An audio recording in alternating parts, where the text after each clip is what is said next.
You are listening to Christian Audio's production of Resolving Everyday Conflict by Ken Sande and Kevin Johnson. This book is read by Maurice England.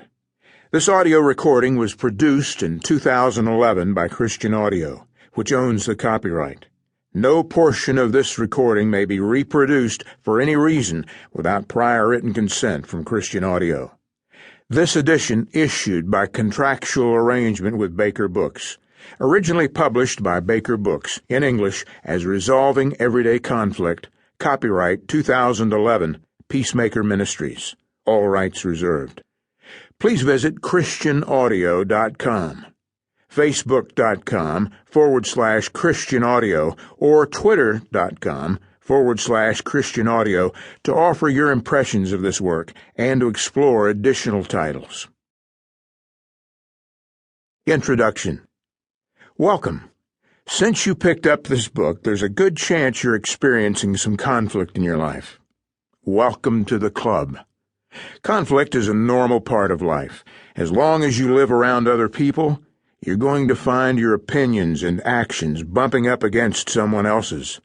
Sometimes you'll be able to simply back off and go your own way. But you have probably discovered that sometimes walking away doesn't work.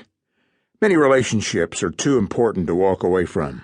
Some issues are too big to give into, and some people just won't let go until they get everything they want. Add a variety of intense emotions to the mix, and conflict can get very messy and painful. But it doesn't have to be that way. If you keep reading this book, you'll discover that conflict doesn't have to be painful or destructive.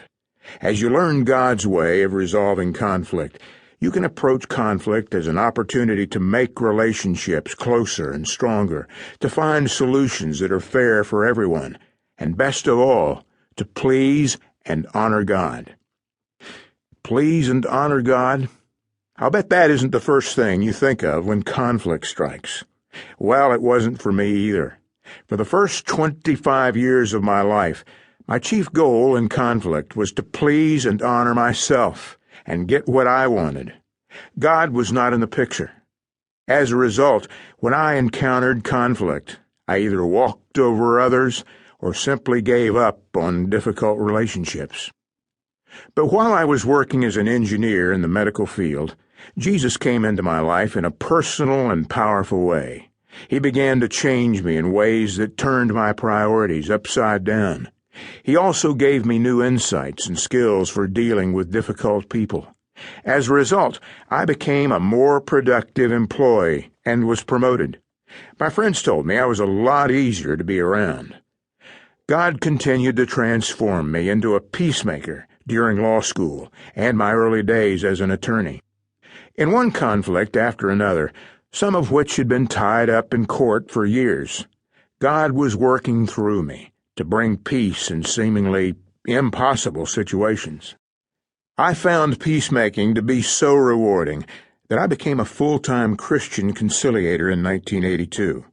Since then, I've been privileged to see how God's peacemaking principles can be used to stop divorces, rebuild marriages, restore friendships, reunite churches, settle lawsuits, and even bring peace between warring tribes in Africa and Asia.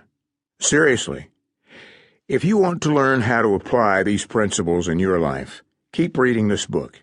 If you take these concepts seriously, your marriage, friendships, and job will never be the same. Instead of running away from conflict or being the one who always seems to make it worse, you can become the person others count on to bring understanding, justice, and reconciliation.